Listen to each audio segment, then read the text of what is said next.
rainbow is rainbow, which has red as the outer side, and the violet and the inner is violet.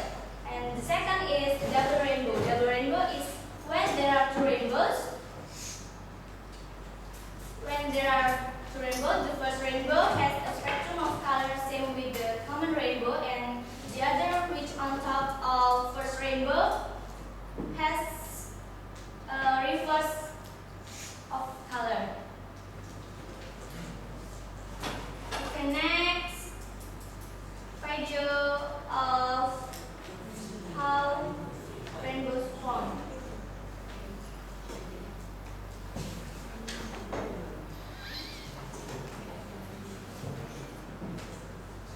The story starts with refraction.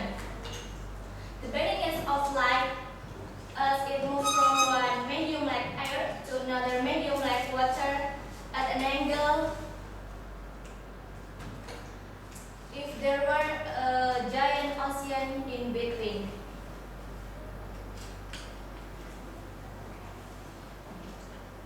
So as light slows down, as it moves from, so as light slows down when it enters water.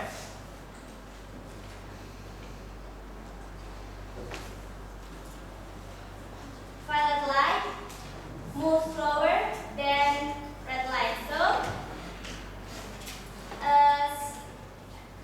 it will be more as it when it enters the water. An incoming beam of white light of white light will be spread out and separated into a spectrum of colors. We call this refraction. Some of the light will refract into the droplets and reflect off back out and refract back out to down to your eye, typically at an angle 42 degrees between the incoming light and the outgoing light.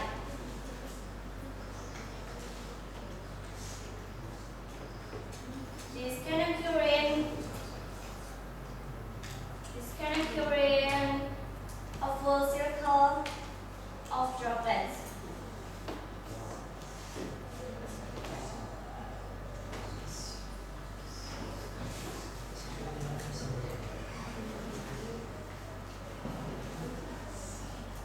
So, if the ground weren't in the way, rainbow would be a full circle. So a violet light should end up exciting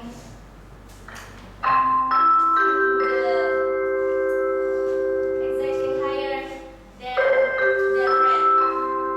But if you look in the sky, red light is clearly higher than red.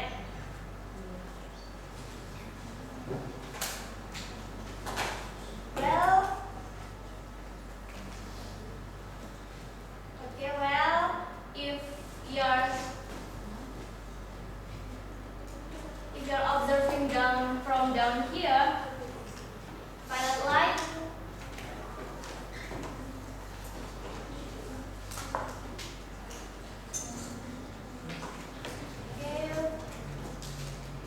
if you're observing from down here, violet light is if the droplet down here that send violet light to your eye,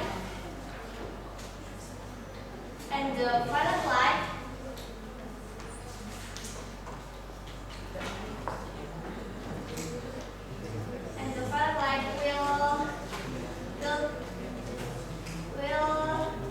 will be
sorry, but there is one I never understood. Why should all of light enter the water droplet right at this point? Well, the answer is it doesn't. Some red rays enter here, some enter here. They all excite different direction. If we went back in the other color, you end up an existing jumbled mass of color. This mass of color should look white, as these red rays enter from